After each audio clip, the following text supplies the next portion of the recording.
Hi. Welcome, everyone. Thank you so much for coming tonight. And thank you, Andrew, for bringing us this beautiful artwork to enjoy. It's so fun to have this whole big group tonight.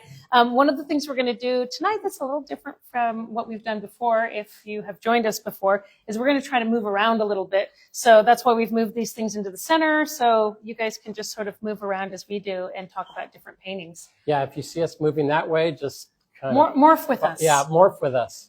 You'll pick it up. So tonight is a really special night because it is the 5th solo show that Andrew has had here in my gallery, which is really amazing. And for those of you who have been along on this journey, it's really fun to get to see the evolution of an artist and your artistic practice as it unfolds for us. One of the things that Andrew does every year when we're thinking about the show and planning it, which we plan many, many months in advance, is to think about creating a body of work that has some through line, that has something cohesion. that it dialogues together. And one of the really exciting things to get to come see an exhibition is to see how the artwork works together, because it is the only time that you will get to see all of these paintings together. And for an artist, it is really very rewarding to get to see that. And also, to have people come and understand a little bit about what it means to be an artist and put together this big, beautiful body of work. So, Andrew, I want you to tell us a little bit about Light Fields and what you were after with this collection. Well, I want to start by thanking Pamela, because this has been a great platform and she's been a great cheerleader. And I'll just use this exhibit as an example. She came to see some early peeks at my idea. Actually, this piece was one of the first pieces I completed, and I had this vision for a series of landscape paintings that were more bold, more minimal, more pared down than anything I'd done before, but still Andrew. still have earthy colors mixed with cool colors, still have a sense of space, of being in a place, but following the Mies van der Rohe less is more, really paring it down.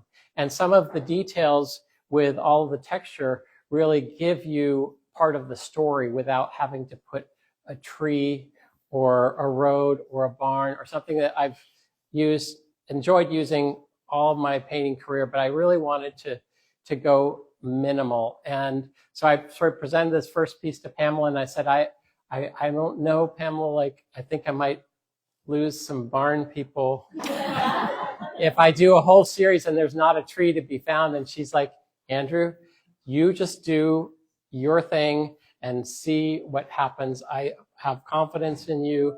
And so it was with that confidence that I just continued on, and I'm really happy with that. So thank you, Pamela, for that. Yeah. And that's what sort of the artists and gallerists relationship can be if it's working in an ideal world.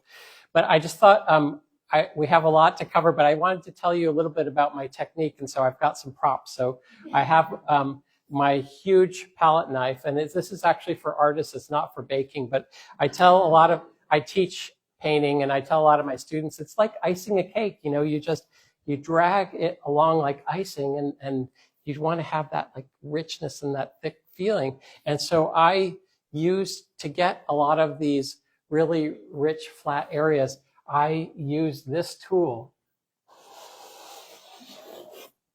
And I hope I didn't ruin that. Sorry. Only the artist gets to do that. Yeah. I use that tool, and really it was a great way for me to keep out from getting caught in the details and think in a broad way. So now you know my secret. You can all make these paintings and I'll be out of business. And I hope you get that tool and see if you can make these. I was also thinking about artists like Gerhard Richter, who he drags color across a canvas, and to me, they're very atmospheric, something about that. So when I felt like something was getting too detailed or the horizon line, you'll see some of the color is dragged down. Well, in landscape, in light, the light does reflect from the sky to water or to land. There's a lot of reflective light. So by doing this, you're not only having these colors talk to each other, but you're mimicking some light refraction that happens in real life. So light is very important to me. It's been in the title of each one of these 5 shows that I've done. And so I wanted light fields to really be kind of reflective of the color field painters that I grew up loving, Rothko and Joseph Albers and colorists like that. And so those were some of my influences. So. Well, and I think one of the things that you said that may not completely register for most people who aren't making art is that I think it's harder to stay here than it is to go to a more representational place. And I think that that was one of the things that I know you were working on with this show. And we have examples of your work closer to the front of the gallery that are more representational. And so it took a lot of restraint, I think, to leave it here. I wanted to put a tree in there, right? So badly. And don't take it too far. Yeah. And I think that one of the things that is hard for people to understand who aren't standing in front of a canvas every day or tasking themselves with this type of creative process is to be able to let it go and allow the painting to be looser and be more abstract. I want really to encourage all of you at some point tonight to come close to one of these paintings, because I love the idea that an artist can never paint a painting further than an arm's length away. And that is his vision of the painting every single time he's making it.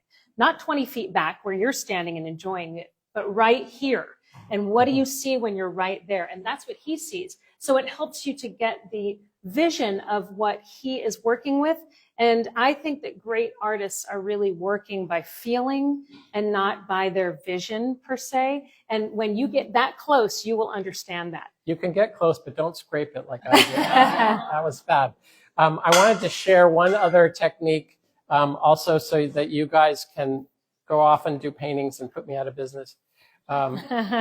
So these postcards, I don't know if you saw these postcards coming in, but I made this postcard as a crop of this painting, which was one of the first pieces.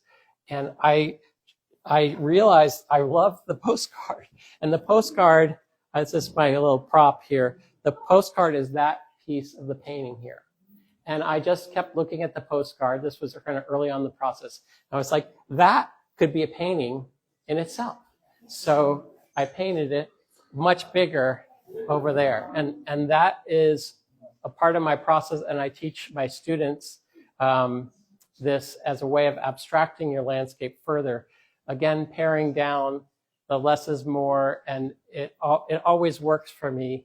And so when I teach a 2-day weekend workshop, they do one painting from a sketch, and then they take their sketch, and then they crop a little 2-inch square out of that, and they blow that up as their abstracted landscape for the next day. So I follow my own advice. So anyway, I thought that was an interesting part of the process. You know, I think once you've seen it, it's very obvious, but until you know it, it's not.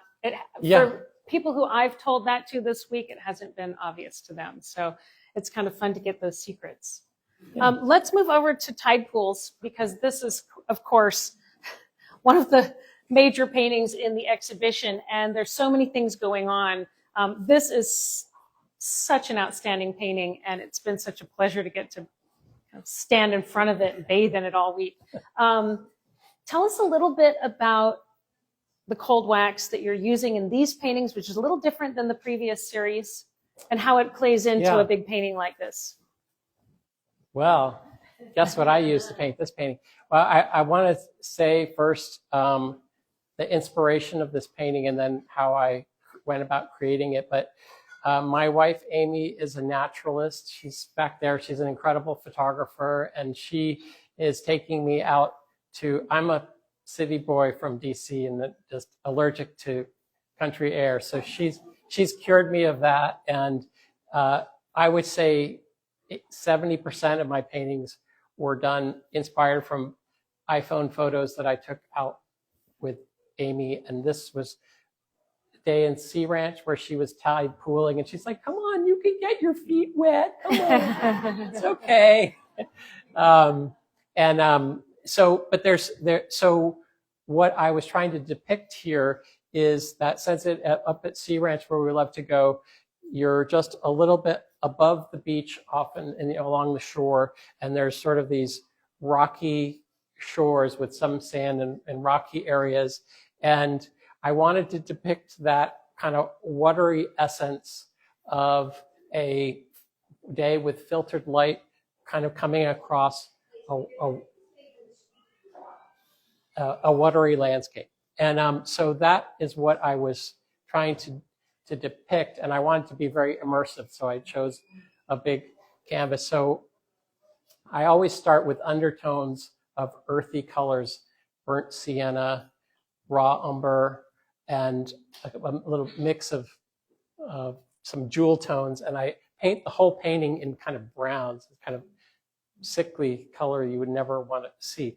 But then when you paint bright colors over that, they become richer, more luminous. And so I've been doing that. And then you can bring some of those sepia colors back over and you kind of push and back and forth. And so in terms of back to the process is that this is many layers, layer upon layer. And I use this. Sorry, Pamela. And I applied it like icing a cake, and then I scrape away, and it's sort of this push and pull. Did that answer the question? No, but that's perfect. I mean, because we want to hear what you have to say. We were talking a little bit about cold wax and how you're using cold wax in this new series. You. Yeah. So I use oils and then something called liquin, which helps accelerate the drying, and then Gamsol, which is sort of like a paint thinner. And those two together, liquin and Gamsol, I like to call salad dressing, and I add that into my paint. It allows the paint to dry faster, but it doesn't lose any luminosity or color. What I discovered is that when you use cold wax, which also accelerates drying and thickens the paint, it also retains a lot of the pigment.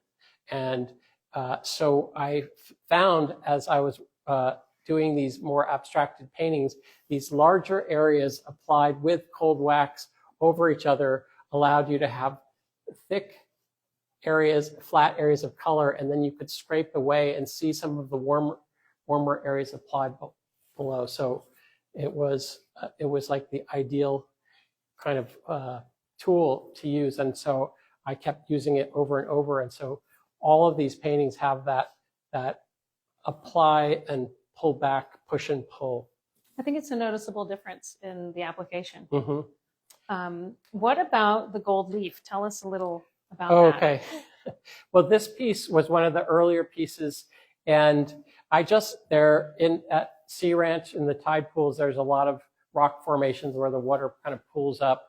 And as I was working on this with the sepia colors and the jewel tones, I felt like there was a very sense of sort of mineral and rock in here. And so I thought maybe I'll add some gold paint into here, and it didn't really do that much. And then so I thought I'm going to order some gold leaf and apply it. And it looked terrible at first. It comes in these squares and it just looks very kind of forced and patchy. But as I scraped it away, some of it got embedded in the paint, and it was really effective for this, what I was trying to get across. And I really liked the combination of that with the rich color. And so I did apply that to not everyone, but about a third of the other paintings in the series. And I thought it was a very effective element. And I think in many ways, it's not very noticeable in the big composition, but then as you look around at the paintings, you'll start to see little bits of it. And it is sort of like this wonderful little rich secret that you find in the painting. And we had talked a lot about, this idea of like elements and kind of bringing forward elements, or that these paintings were very connected to the earth. Very earthy, yeah. And some of them have the word earth in them. And I think that sense of mineral and rock and so forth, gold embedded in it seemed to work for this series. So, which, I mean, brings up an important point to notice as you're looking around at these, and maybe as opposed to some of the other paintings that are new but are not part of this series, which is that I think that what you call forward in these paintings is more sensation and rather than place. And that, you know, you can look at these paintings and get a sense of place, but it's more about sensation and about kind of the feeling of a place rather than the actual vista here. Yeah, and a little bit more emotion of what it's like to be in the place. Yeah. And it's nice to stand in this part of the gallery kind of surrounded by these paintings and really kind of feel that versus some of the other work that's further forward. And so try to do that while you're here visiting, see those things. Shall we move over here? Or you want to move to this one? Let's move to that big one. Okay.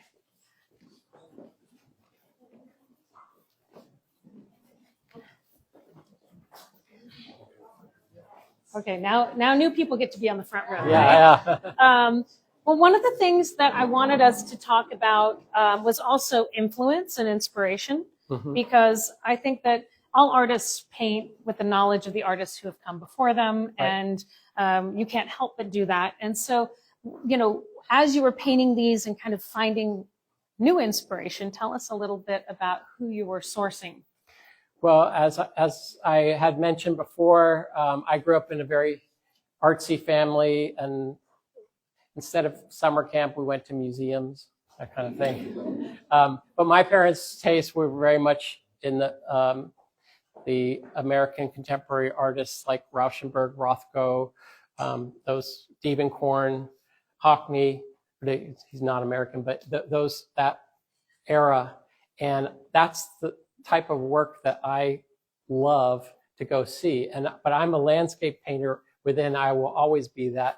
But it's not to say that I can't have inspiration from some of those greats that I love so much. And sometimes I'm on Instagram and people are like, oh, you're the Diebenkorn guy, blah, blah, blah. And so, but I just take that as a compliment.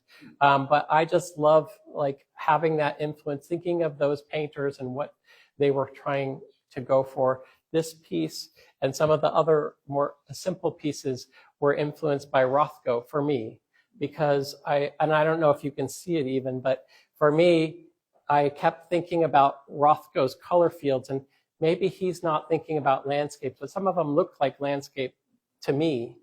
And he is so restrained with his, you have to get up close and then you see there's like 20 million colors in that one color field. But in this piece particularly, I was thinking about Rothko, what would Rothko say? And I had a lot more detail, and so I just kept going over and over this. And there is still, Rothko's color field paintings are often 2 or 3 fields of color, and this is many more. But from a distance, this may read as 1 color, and this maybe 2 or 3. But that was definitely an inspiration for that. Well, and I think that when I've talked to people this past week who were looking at works online, and then they came into the gallery, they were surprised at how many more colors they were able to really see and appreciate by being in person with the painting. And so, there's only so much that your eye can register. One thing that's interesting to think about when you look at these paintings, even the very, very simple ones, like this one behind us, for example, is that our eye is trained to register the strongest contrasts first.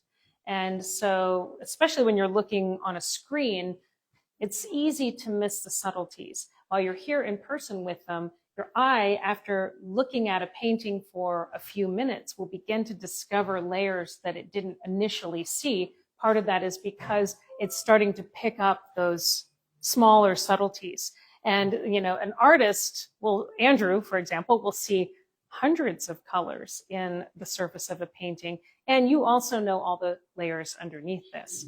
Those are things that reveal themselves more slowly for us. So yes, when you compare yourself to someone like Rothko was deeply inspired by nature, of course. And so nature was even though his work looks extremely non-subjective, there are inspirations all around. And I think that that's where you're getting it too. The light of Northern California, Right. the colors that are around us. This is another painting where you've brought a little gold leaf into it, which is also like an exciting moment. I also love that you gave us a little couple of dots there just to rest but when no we're trees. looking. No trees. But this is also a wonderful kind of place to get to in the talk, because this was the very last painting that you created at the end. So we started with the first and we're ending with the last. Is it still wet? It was wet when I got it, so I think that it is dry-ish. The art handler did a very good job getting it to us without scuffing it. So it's great to get to see sort of the whole arc of that body of work, so that we can get a sense of what it means to create this in sort of a tight theme, but also in a tight timeline, and how many variations you've been able to make on a theme that's very limited in a way, without it looking repetitious. So, you know, congratulations to you on that accomplishment. I know that it was difficult. And I think one of the great things about an artist talk is that we get to understand a little bit about artistic practice, and what many of us might think is easy is actually incredibly complex. Anytime I go to a museum with my mother, she'll ultimately find one painting in the collection and whisper to me, I could have done that. And I always say, but you didn't. And so, you know, some of these might look very simple to you. And I think that so I think that you've shown us something really spectacular in your ability to get to this. Thank you. So Appreciate congratulations on that. Thank you, guys. Do you want to wrap up before we talk about the winery? Do we want to wrap up about and say anything? I think that the only, we definitely want to talk about the winery. I just wanted to encourage you to, don't run away after the talk. If you have a minute, go back to that first painting, Daylight, which I showed you the crop of, and grab a postcard, look at it, and then look at this piece, Rolling in the Deep, which I think is like one of my most emotional paintings I've ever done. And that was really about complexity resolved, as you were saying, you know, about being able to strip everything away. So that's hard for an artist, believe it or not, you know, to really be bold with color and let it all just be there and be okay with it. No props. You know, it's just color and shape, and that is extremely hard to do. Few have done it really well. Thank you. So congratulations. Thank you. So do you want to introduce Kara? I will. So there is one other part of tonight's event that is so fun and exciting and timely, which is that Imagery Estate Winery did a collaboration with Andrew, and Kara is here to talk to us a little bit about what they do with their artists and about this new wine. I'm going to hand it to you. So hi everyone, my name is Kara. I'm the art curator at Imagery, and our winery is located in Sonoma Valley. And every year we commission 30 different artists to be on 30 different wines every year. And I had the honor of working with Andrew, who created a work of art for our Tusca Brava. This is a red blend. It's going to be released to our spring wine club it's going to be released to our wine club this spring. And we're tasting it tonight. If you haven't already had it, I highly encourage you guys to try it. It's a very delicious Tuscan blend. And I have all different information and forms to fill out if you guys would like to learn more about Imagery Winery and the art and purchasing Andrew's wine coming this spring. So we're very happy to be here, and thank you, Pam, and thank you, Andrew, for having us. Thank you so much for coming. And so this is not for sale tonight, but if you would want to get that wine at some point, you can leave information. And you're some of the first to taste it here, right? Yes, I know. Thank you for letting us in the stores. have it. Tonight was my first time tasting it as well. So this is a real big treat to have it right now. And it'll be released this spring to our wine club. And we'd be happy to host any of you guys over at Imagery. We have a gallery with over 150 artworks showcased right now from artists not only in the San Francisco Bay Area, but nationally and internationally as well. Love that. And they're up in Glen Ellen. Yes, Glen Ellen, up Yes. Highway 12 in Sonoma Valley. So thank you so much. Yeah. And thank you everyone for coming. Thank you for coming. All right. That was good. I guess I said her name. I was describing your art to somebody yesterday, Yeah. and I said Roscoe a la landscape. Oh, good. Perfect. You hit- Wow. Yeah. All right. So I Nailed it. succeeded. I succeeded.